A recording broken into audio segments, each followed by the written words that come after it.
네, 안녕하세요. 행복한 재테크 진행의 박보경입니다. 100세 시대를 살아가는 여러분의 안정적이고 또 편안한 노후를 위해서 오늘도 다양한 부동산 얘기 전해드립니다. 기대해 주시고요. 방송 보시면서 나의 소중한 자산, 부동산 관련해서 궁금한 내용 있으시다면 아래 번호로 전화 주시면 됩니다. 1544-8520 지금부터 활짝 열어놨으니까 생방송 중에 전화 주시면 저희가 궁금증 말끔히 해결해 드리도록 하겠습니다. 많은 분들의 참여 기다리고 있을게요. 자, 행복한 재테크 오늘 순서 시작하겠습니다. 함께 하실 전문가부터 만나보시죠.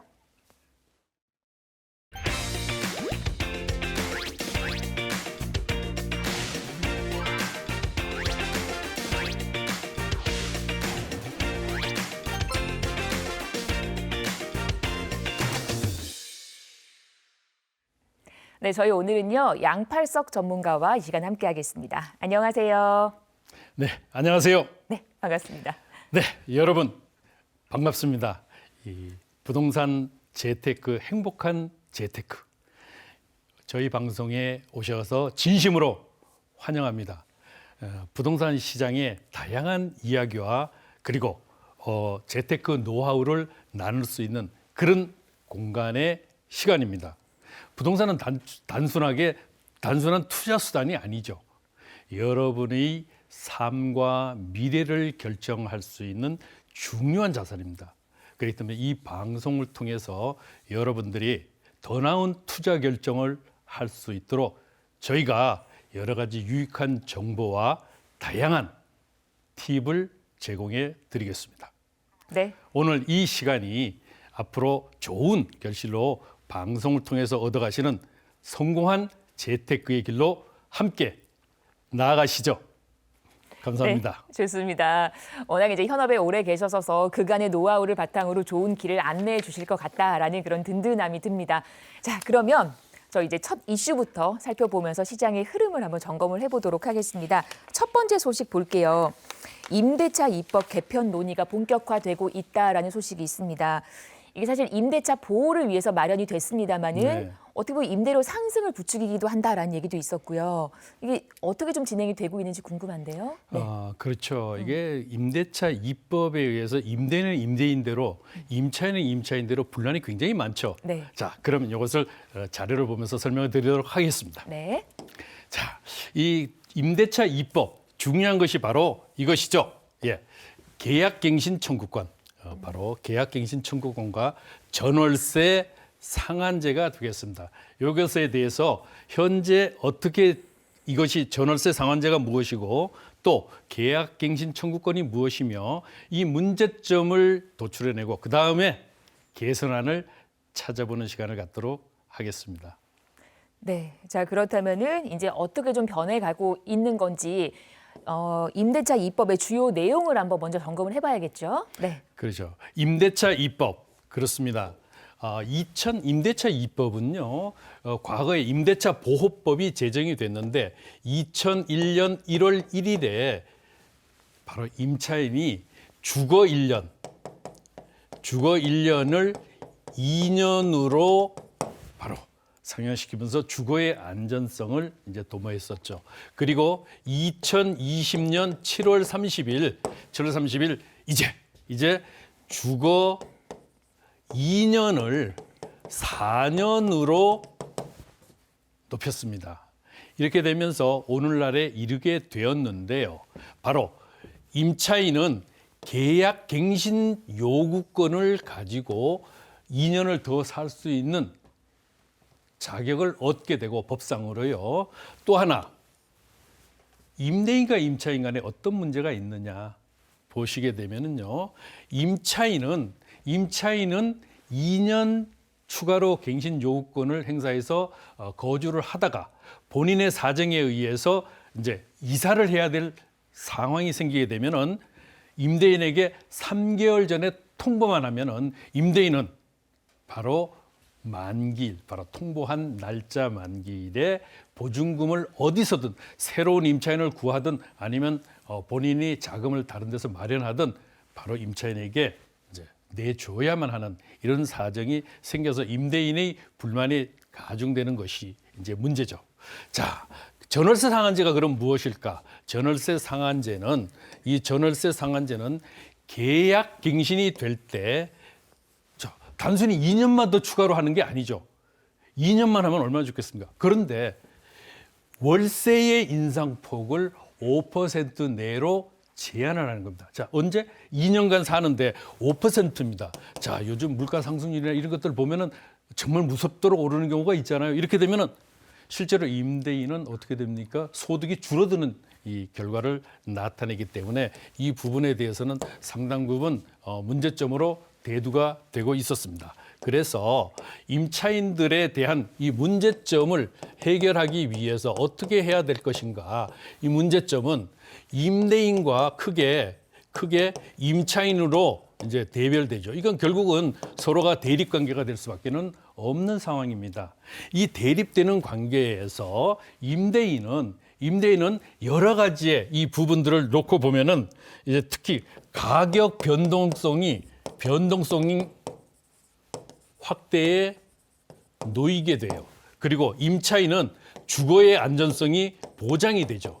주거의 안전성이 보장이 되니까 이런 대립 관계에서 자, 임대인은 차라리 임차인 2년에 거주해서 2년 더 할 바에야 내가 들어가서 살래. 이제 임대인이 유일하게 할 수 있는 것은 뭐냐? 바로 2년이 끝나면은 임차인을 내보낼 수 있는 방법은 임대인이 직접 본인의 집에 들어가서 거주하는 것밖에 없습니다. 그렇게 되니까 임대인은 이럴 바에야 차라리 나는 들어가서 살겠다. 이렇게 되는 겁니다. 이렇게 되니까 임차인은 어떻게 해요? 본인은 방법이 없죠. 바로 나가는데 실제로 우리가 연구 결과 자료를 보게 되면은요. 임대료 상승이 여기서 보면은 임대료 상승이 아주 높을수록 임차인의 갱신 청구권 사용이 낮아지더라고 하는 보고서가 있습니다. 이렇게 되니까 이러한 문제점들이 또 매물 잠김 현상이 생기죠. 왜냐하면 2년의 임대 거주에서 4년으로 늘어나게 되니까 실제로 보통 움직이질 않아요. 제가 이제 가까운 중개사무소라든가 지인들을 통해서 이거 보면은요. 임차인들이 움직이지 않아서 중개 수수료 소득이 뚝 떨어질 만큼 이게 거주가 이게 제한이 과거에는 막 여러 가지 이사를 했었는데 이사를 하지 않게 되고 그냥 그대로 눌러 앉아요. 왜냐하면 중개 수수료 발생하죠. 그다음에 이사비 발생하죠. 또 들어가면은 그 집 구조에 맞는 가구들을 또 재배치해야 되잖아요. 이렇게 되기 때문에 이런 부분들이 있어서 문제점이다. 그래서 전월세 상환제 이것도 5% 이내의 물가 상승률을 반영하지 않아서 더더구나 많은 문제점들이 있음을 알 수가 있습니다. 그래서 이러한 것들을 해결하기 위한 방안이 바로 임대차 개선안에 대한 주요 내용이 되겠습니다. 자, 여기 보시면은 그 국토연구원에서 나온 이 방안들을 보게 되면은요. 임대료 인상 상한선을 5%에서부터 몇 퍼센트 2배로 확대를 하자. 그다음에 저가주택은 대체적으로 저소득층이 거주하는 지역에 한정해서 저가주택에 한정해서 임대차 2법을 이제 적용을 하고 세 번째 임대인과 임차인 간의 상한 요율을 협상 즉 자율적으로 우리가 맡기자. 네 번째는 지자체의 임대차 특별 지역을 지정해서 운영을 하자고 하는데요. 이러한 주요 개선안이 바로 국토연구원의 토론에서 1차 지금 발표된 상황이 되겠습니다. 네. 자, 이렇게 임대차 입법 개편 논의가 본격화되고 있다라는 얘기 저희 첫 번째 이슈로 다뤄봤습니다. 계속해서 다음 이슈로 한번 이어가 보도록 하겠습니다. 임대차 시장의 또 다른 이슈입니다. 월세가 계속해서 오르고 있어요. 이 시장 분위기 한번 또 살펴봐야 될 것 같거든요. 네. 그렇죠. 이 단순히 임대차 입법만이 문제가 아니고 네. 지금 어떤 상황이냐면 월세가 고공행진을 하고 있어요. 특히 서울 지역 같은 경우는 이게 상당 부분 문제가 돼서 방 한 칸에 그야말로 67만 원 평균가입니다. 이것이 굉장히 문제라고 볼 수 있겠습니다. 네, 그래서 그 얘기를 자세히 한번 살펴보도록 하겠습니다. 표를 봤더니 와, 한 달간 서울의 원룸 이 전월세 가격을 한번 비교를 해봐야 될 것 같아요. 네. 다음 장을 보면서 얘기를 한번 이어가 볼게요. 네. 2월에 서울 원룸 평균 전월세 시세를 보게 되면은요. 바로 전세가 평균 2억 1,400원. 이건 강남구입니다. 그리고 서초구 같은 경우는 2억 7,900원. 자, 여기 보시면은 우리가 지금 원룸에 대한 월세 기준으로 보게 되면은 강북 지역과 강남 지역은 몇 배? 2배 차이가 나는 알 수 있죠. 2배 차이가 나는 것을 알 수가 있는데요. 여기 이러한 부분들이 문제가 아닙니다. 단순히 강남 왜? 요것은 임차예요. 임차인데 실제로 매매 가격은 4배 내지 5배 차이가 난단 말입니다. 그러니까 실제로 강남에 거주하는 사람 입장에서 그래도 월세가 싸다. 또 전세가 싸다. 이렇게 말할 수 있는 거예요. 자, 그러면 이런 부분들이 중요한 것이 아니고 실제로 2015년부터 2024년까지 원룸의 월세 가격을 보게 되면 이 당시는 49만 원이었어요. 그런데 2024년에 바로 69만 원, 70만 원에 가깝고 강남은 100만 원에 가깝습니다. 100만 원에 가까운데 평균가예요. 서울의 평균가입니다. 자, 여기서부터 여기까지 41% 정도가 상승을 했어요. 상승을 했는데 2022년을 기준으로, 자, 여기에 2022년을 기준으로 놓고 보면 이때 얼마였느냐? 56만 원이었습니다. 자, 이게 무엇을 말하는 걸까요? 56만 원. 그러면 이 기간 동안 2015년부터 2022년까지 7년간은 불과 1년에 약 1.8% 정도밖에 상승하지 않아서 이 기간 동안에는 약 14.8%가 상승을 했어요. 14.8%가 상승을 했는데 2022년부터 2024년 요 2년 동안에 24점. 자, 상승률이 24.3%, 56만 원에서 69만 원까지 오르게 됐습니다. 이야, 1년에 12% 이상이 상승했다는 겁니다. 그러면 이 원인이 무엇일까요? 그렇습니다. 바로 부동산 시장의 공급 부족이 첫 번째 요인이고요. 공급 요인이고 두 번째는 바로 임차인들의 여러 가지의 문제가 있지만은 실제로 금리 인상 그리고 부동산 시장이 좋지 않아서 그렇습니다. 부동산 시장이 왜냐하면 보셔요.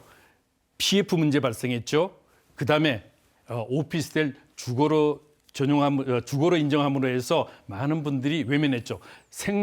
생활형 숙박시설 문제점으로 대두됐죠. 그리고 다세대 바로 빌라왕 사태로 인해서 역전세난이 심화된 다세대 주택 이 모든 것들이 전부 대체적으로 1인 가구로 구성되어지는 이런 바로 문제점들이 나타나게 됐습니다. 이렇기 때문에 이 부분들을 우리가 살펴보게 되면은요. 바로 부동산 경기의 침체, 금리 인상 그리고 바로 여기에 따른 공급 부족의 원인이다라고 볼 수 있겠습니다. 네, 지금 뭐 원룸 시장 중심으로 월세 선호 사상이 이렇게나 두드러지고 있다라는 걸 제가 살펴봤는데, 근데 이게 아파트 시장도 만만치 않다고 들었거든요. 거기 네, 분위기가 그렇습니다. 어떻습니까? 네. 아파트 시장 또한 마찬가지로 보시게 되면은 여러 가지 문제점이 있는데요. 네. 지금 실제로 이제는 본격적으로 전세에서 이제는 월세 시대로 넘어가고 있다. 이제는 전세 시대에서 월세 이미 50%를 넘었습니다. 더구나 1인 가구 비율이 서울의 경우 24%를 넘어서고 있고요. 그리고 2인 가구를 포함하게 되면은 60%를 넘어서고 있습니다. 자, 이렇게 되니까 현재 대체적으로 전월세 시장이라든가 원룸 시장을 보게 되면은 전세에서 월세로 전환되는 이런 내용들을 우리가 많이 이 신문지에서 보게 됩니다. 자, 이 전월세에서 특히 여기서 주목해야 되는 것은 강남 상구예요. 자, 이 강남 상구를 보게 되면은요, 송파구가 물론 가장 많습니다만은 여기 전체 16,570세대 중에 전체적으로 약 3,960세대 정도가 60세대가 강남 3구에 있다는 강남 3구에 바로 월세, 아파트 월세로 전환이 된 내용입니다. 이렇게 돼 있는 이 정도의 약 24% 정도가 되거든요. 자, 전체 25개 자치구 중에 3개구가 차지하는 전세에서 월세의 비중도가 높은 것이 바로 이를 단적으로 말해주고 있습니다. 네, 이렇게 시장의 흐름 서울의 아파트 월세 중심으로도 살펴드렸습니다. 한 주간의 이슈 전해드렸고요. 방송에서 언급된 부동산 관련 설명은 전문가 개인의 의견입니다. 투자하실 때는 나의 성향에 맞게끔 그리고 투자의 판단은 본인의 몫이라는 점 인지하시기를 바랍니다. 자, 그리고 양팔석 전문가와 함께하는 부동산 무료 세미나 기다리고 있거든요. 화면으로 그 일정 확인해 보시죠.